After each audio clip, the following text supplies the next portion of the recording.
Hello, and welcome to Wavicle, the podcast that reflects on the process of being part of Social Action Inquiry Scotland. We delve into what has emerged for us during this process of being part of the inquiry. We highlight our learnings and unlearnings, and we explore the topics that have been rooted within us. I'm Amanda, and today on the podcast, I am joined by Catherine-Rose, or CR for short, who is one of the inquiry's co-chairs. And I'm also joined by Sam, who is also a co-chair for the inquiry. We explore the concept of choice points, and we touch upon some of the key choice points that have shaped the inquiry so far. We invite you to reflect along the way with us, and I offer some questions to ponder at the end of the episode. Now let's get into the conversation. Thanks for joining me, CR, Sam. It would be nice to start with a check-in or a landing. I was wondering just before we do, because I had never done a check-in prior to working for the inquiry. Was that something you brought from work before, or was that something that we kind of just decided was nice to do because we don't get to be together in person a lot? I use it in a lot of my work, and I think you do too, don't you? Yeah. Yeah. I think it came, I remember the first time we did a check-in, Sam, you saying, like, you made a little joke about this is from my youth work background, as a way to ease people in to what color are you today type questions. Yeah, so I think, that was helpful, I think, to have that anchoring from practice. I think it's always nice just to be able to put your voice into a room without it having to be in a transactional sense. That you don't have to, it's not necessarily your opinion or anything like that. It's just like, I am here and this is how I'm feeling, and respect that. Since you've mentioned colours, CR, and you're both wearing very colourful things today, I feel like it would be nice just to start with that. So how are you arriving today if you were a colour? And just inviting anyone who's listening as well to do the same thing. You can join us.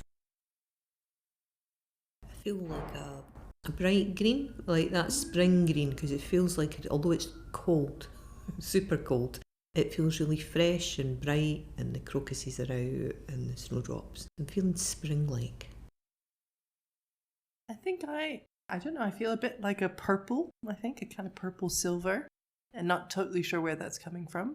Maybe feeling kind of reflective today, I think, because we're about to have this conversation about some of the decisions that we've made, and that's putting me in this kind of dreamy, purpley silver, in the clouds kind of space, trying to have this big view of the work that we've done so far. I know it's icy outside, but I'm going to go for a bit of an icy blue. And the reason being, definitely not in a cold sense, but just in a very smooth, chill sense, that I didn't want to come into this conversation today or even my whole day with too many expectations. So I kind of tried to strip everything back and just be very present. And I feel like already we've had conversations earlier today with one of the community members that we work with, and I feel like that's put a little bit of a ripple, but in a nice way, because I was calm. That could happen. That's how I'm feeling today. We wanted to talk today about choice points, and I'm just thinking that anybody who's interacting with this conversation might not have heard of choice point before. And I was wondering if we could just go back to the origin of when either of you heard the term choice point or used the term choice point, because I actually don't know the origin of it. I think that came from you, Sam, but I don't know if you invented it or if you had it from something else, or did it emerge here? I'm sure, I'm confident I didn't invent it, but I don't, but I don't know its origin. I think it's shown up in various other areas of work. So sometimes thinking about polarities and where there's a potential third way or navigating difference.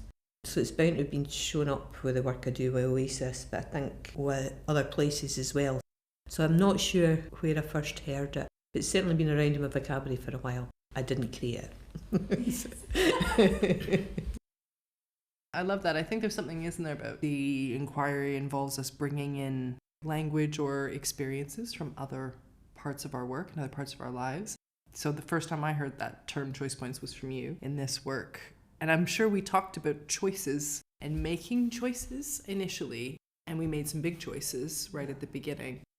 And then probably 6 or 8 months in, I think that phrase of we were trying to describe the choices that we'd made and trying to give people a sense that there were these moments of forks in the road and that we'd made a choice and we wanted to be able to pin those down for people.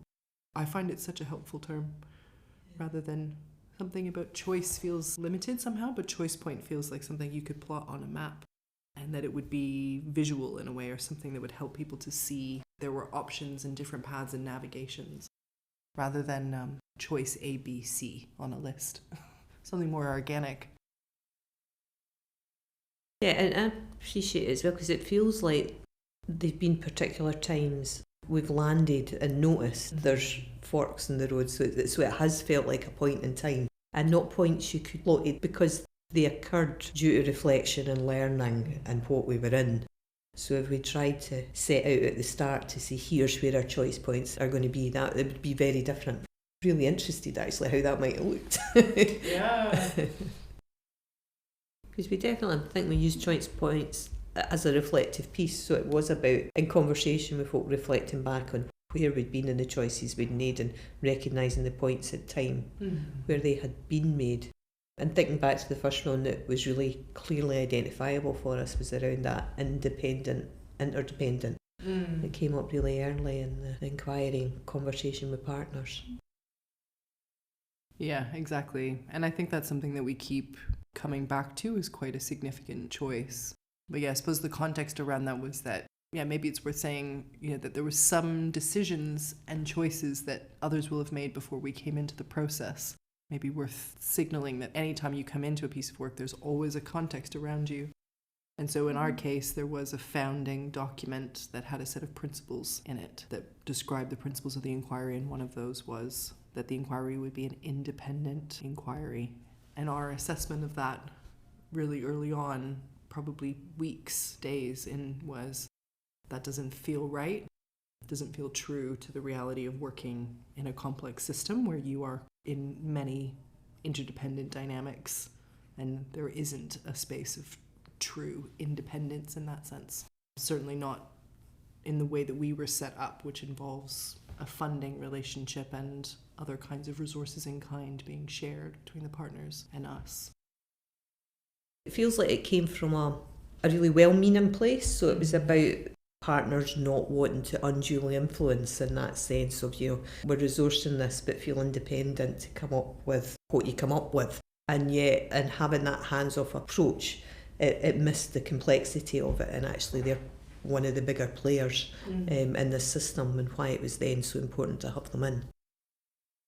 So in that particular case, do you feel like you had both really homed in on the values already of the inquiry to be able to acknowledge that the choice that was put in front of you or the decision that was put in front of you was therefore not in line with those? And did that itself present a choice point, that kind of gut feeling of this doesn't feel right?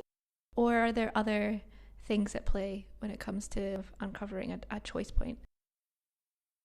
There was the choice point of whether we raised it or not, or accepted what was in the founding document and went with it, or actually this feels core and something we need to explore together.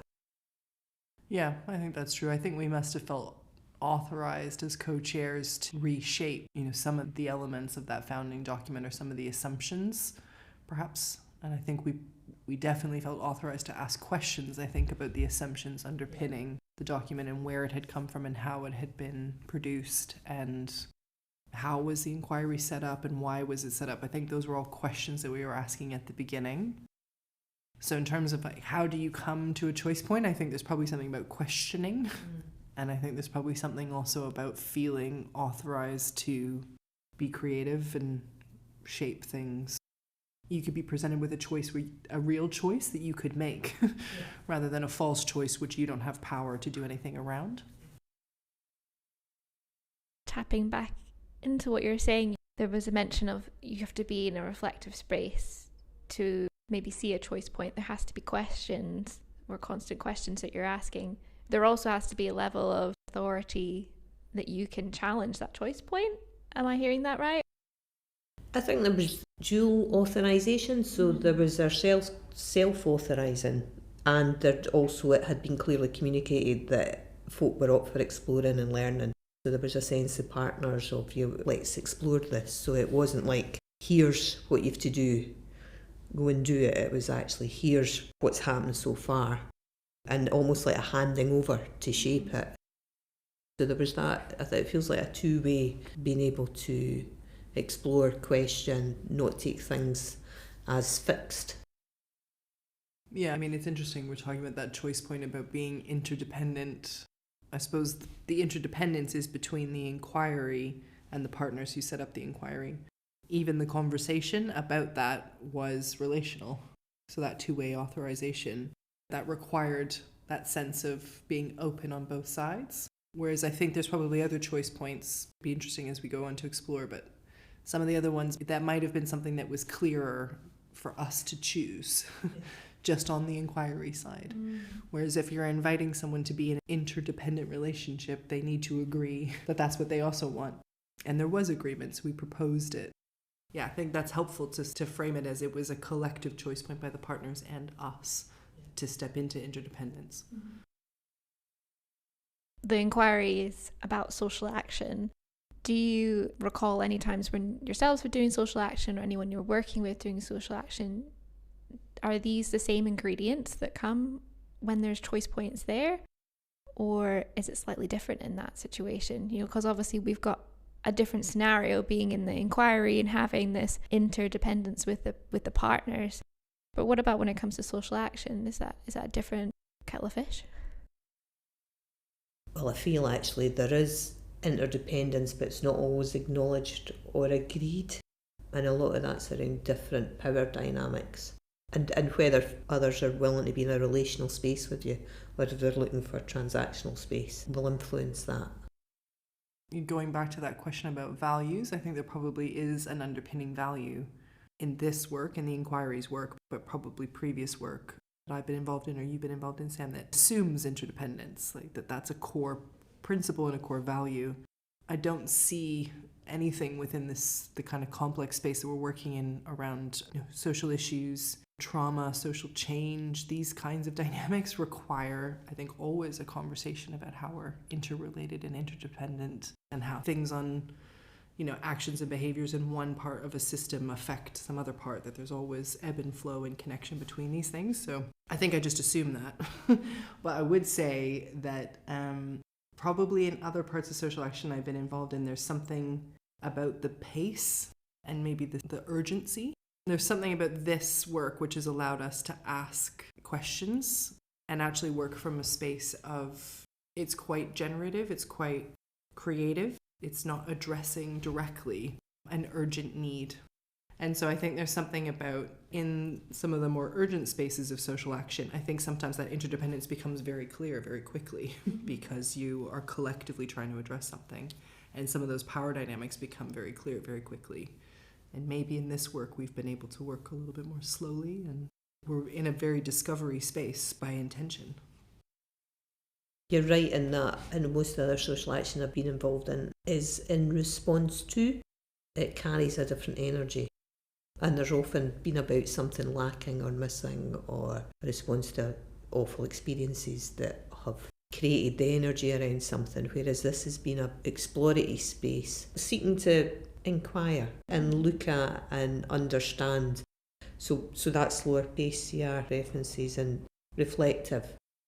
A lot of the other social action I've been involved in has been far less reflective, because there's been some of it's been life and death stuff, and it's been time restrictive, time limited, and felt really pressured, whereas this is a very different experience. And I think there's other conversations that we'll have about dreaming and imagination, but I think that's probably been part of what has affected our choices here, is that we've had the space to try, and I think we felt we had a responsibility actually to try to imagine how things could be different. And so that requires paying attention to assumptions, how things are set up, how things begin, what the structures are, like asking all those deeper questions, because otherwise the inquiry would become just another business as usual, producing the same insights that have been around for a while, not producing anything new, not doing anything different. I think we had a real fear around that. We've tried at different points to then ask hard questions or make the space to discover, what's going on here. A document that just on a principle says independent, and it's only 2 pages long, the document. Yeah. We just honed in on that as something we needed to unpack, because it would have set the whole trajectory of the inquiry up as something that felt like it had been done before. Yeah, and the bit around evidence, because we are an inquiry and really interested in learning what helps and hinders. I know in my experience, we talked about that there's so much evidence out there about what can be done, and yet it's not responded to, engaged with. So it was like, well, let's not create evidence in that traditional way that is then likely to be ignored or seen and heard at the time but not land in people. And part of that focus for me on storytelling is it's a way of really connecting with folk at head and heart level rather than data. And that felt really important. There's another choice point about actually what are we creating here that's going to help share what helps and hinders in a way that will connect and make a difference. Yeah, I agree. I think that was another big choice point for us. I can remember starting to talk about storytelling, and I can remember how bright we became around that. I'm a researcher by training and background, and Debbie, one of the co-leads, also a researcher by training and background. Daryl and Sam engage with evidence all the time. So do you, Amanda. So there's something about this is a space that we are in or have been in for a while. We understand all the different ways that information and insight can get packaged up. And the idea of storytelling, the reaction that we had, I can remember Debbie's face facing me, full of brightness around, what does that make possible? Something about traditional research structures feels too narrow and too extractive. It involves taking stories away from communities. It doesn't involve leaving anything behind. There's no requirement to do that. And the whole purpose of the inquiry was to put resource into communities doing social action and driving social change. So it's counterproductive for us to think about taking anything away. And speaks to that recognition of interdependence, again in terms of relationships with people doing social action. Yeah, not just with the partners, but with everybody we're encountering through this whole inquiry. Yeah. Are there any of them you want to delve into a bit deeper, any of the choice points? I mean, you've definitely covered independence versus interdependence and traditional research versus storytelling. Sorry, not versus, and or. But it's interesting, I find that in itself, like how you can end up with these dilemmas almost with the or of it's this or this. And it feels clear for some of them, like traditional research or storytelling or interdependent or interdependent, whereas others, I think we talked about the emergence, and then it was like, is that an and or planning? So when are you working with emergence? When do you need to pause, take stock, capture what's emerged, rather than it being all emergence and it just keep going? Yeah, that's kind of interesting. Initially, when I thought in my head choice point, I was thinking it as a one-off occurrence. You make that choice at that point and then you go through that point.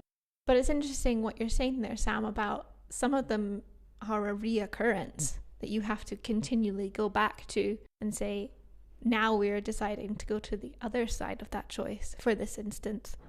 That's kind of interesting. That's expanded my thought of what a choice point is, in that it's not just a one-off. See, it's a question you asked, like, what time is it for the inquiry? And I think that's one of the things that helps us check in with what choice point we're making at any time. It's like, so what time is it for the inquiry? What does the inquiry need? Yeah, the what time is it question comes from Grace Lee Boggs, who's an activist in Detroit and in the States. I think the question that Grace Lee Boggs phrased was something about what time is it for the world. I found it a powerful question to then bring into the inquiry To your point, Amanda, I think there's something about, there's probably things that we chose to bring into the inquiry's work. So the idea of interdependence, or the idea of emergence, or the idea of storytelling. And then I think there's something about in the practice, in the day-to-day practice, because those things are probably slightly counter to the norms of the way a lot of work happens in this space. It can be much more, say, reactive rather than emergent, or transactional rather than emergent, or it can be more fact-based research rather than storytelling. I think there's something where you can drift back into what those bigger norms are, and then you have to find ways to ask yourself that question. What time is it for the inquiry, or what serves the inquiry is another one that came from you, Sam, and we use those to help reorient ourselves. So I think there is a moment in time where an idea or a practice comes into the inquiry, but then I think there's something about you have to make space to keep asking. Yeah. One of the things that were in the founding document was that idea of the independent panel. That was a more set choice point, in that it was that sense of sitting with it thinking independent panel doesn't feel like the language or how we want to be working, what might better capture the group of people that are going to guide the inquiry, hence guides, which isn't, I don't think it's a perfect term, but it gives us more of a sense of what that relational experience was going to be. And yet within that, we had that experience of what does that mean? Were they a group that we were then responsible for servicing, as you would a committee in the traditional way of doing it, and how you manage those kind of expectations, assumptions, when you notice them, or when you're doing something unaware or from a place of assumption. Yeah, I think that's such a good point. There's something for me about bringing the ideas into the inquiry and then making them real through practice, and then learning, interrogating ourselves, asking questions of ourselves.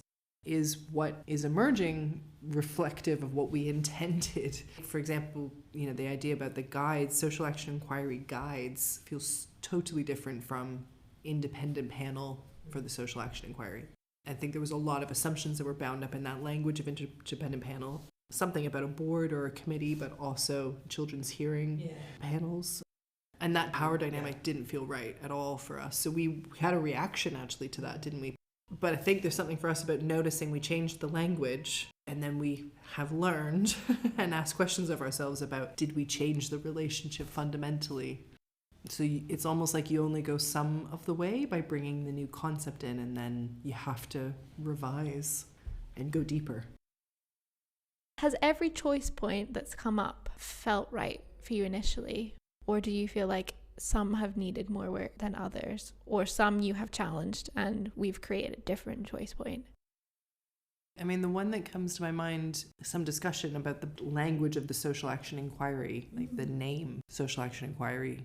Yeah, I mean, I think, Amanda, at one point you were proposing maybe we should change the name because maybe there's something about that term social action. And we knew that already from the Together We Help research that predated us coming into post, that the language of social action, that phrase, is not necessarily something that a lot of people use when they're describing their work. It might be campaigning, community activism.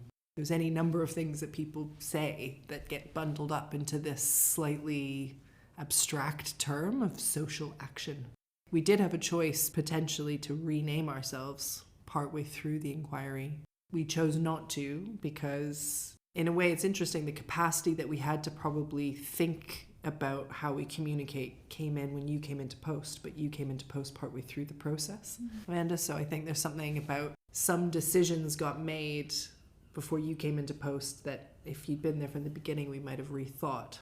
I wonder if, is that how you remember it, Sam? Yeah, I think there was a tension around, because social action isn't a term I feel particularly associated with, and yet I can't find a better one. It feels like a catch-all rather than any of the other ones we looked at that felt more specific. For me, it was in a sense of being as inclusive as possible. One of the things that felt important to me was that building on the learning from the English experience of, was it Civic Futures, that sense of that it felt important there was research and action. So I was really keen the action bit was in there. But yeah, that did feel like an exploration together on what are our choices here and and recognising that the choice point we made wasn't ideal, but it was to live with what we had. Yeah, I think that's the one that sticks out for me because a lot gets held in a name. So that social action and inquiry together, those two concepts coming together, was really important. And that's part of the founding logic and principle of the inquiry, that it does both inquiry and social action. And yeah, I think when we discussed it, we couldn't figure out another way forward. It's interesting, your question though about the choices that get made that sort of shape the inquiry, that stick with you, the things that you bring into it, but noticing the things that you lose. There's probably other choices that we've made where we've not brought something into the inquiry's work.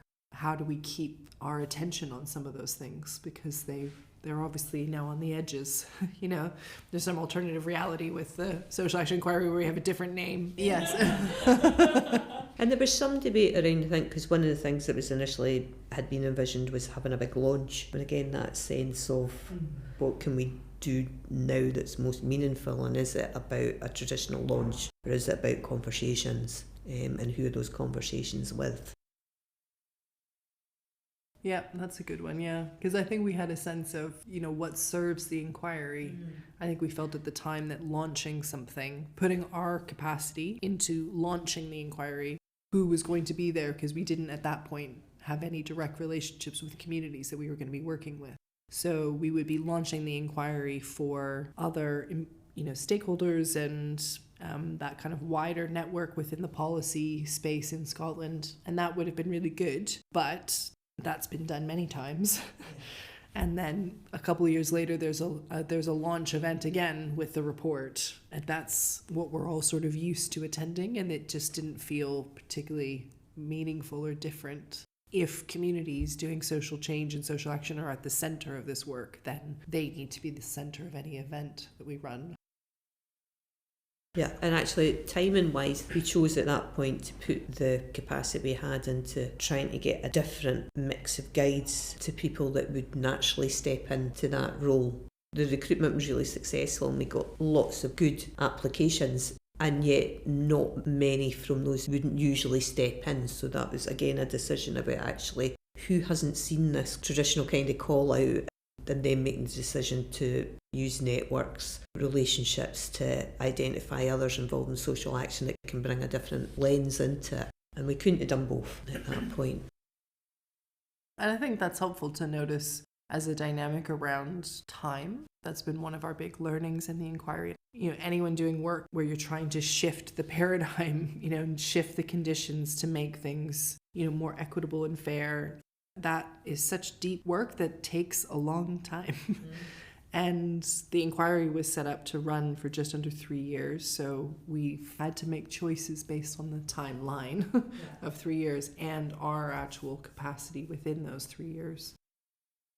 And a wider choice point about not expanding time. The time boundary is one of the parameters we've chosen to be with.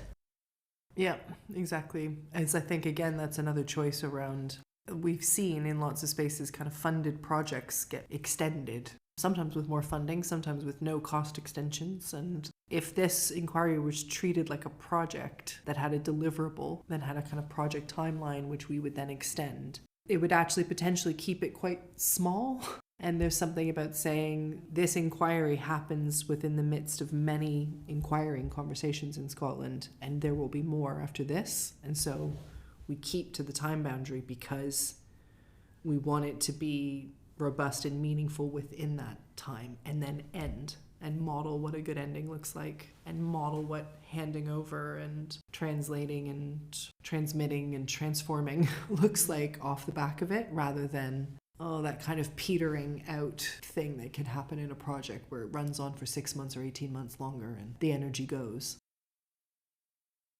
It's interesting, all these things coming into my head. I was having a conversation with Daryl on the walk here actually about mapping choice point and actually what happens after them. A conversation you might have with someone can start the questioning in your head that generates a choice point, and after that choice point, what comes after that, and just seeing that complete kind of map, that road that you go along. Do you feel like there's any choice point in particular that you were maybe surprised about the journey we took on after it emerged? We were having the exploration around how we choose who else we're able to engage with in sport during the inquiry, and that felt like quite a energised discussion. That aspiration to be like an ecosystem, so the conversation about what's fair or not, because I never really thought about it up to then, and I heard myself saying, but our ecosystem's fair. And I used the analogy of the garden at the time, but there is something around that, around invasive species, so is it, what do you do with invasive species? Do you let it thrive, and in letting it thrive, you're going to allow something else to die, or do you take action? And that really landed with me, because fairness feels really important to me, and yet I could see that actually what's fair for one person isn't for another.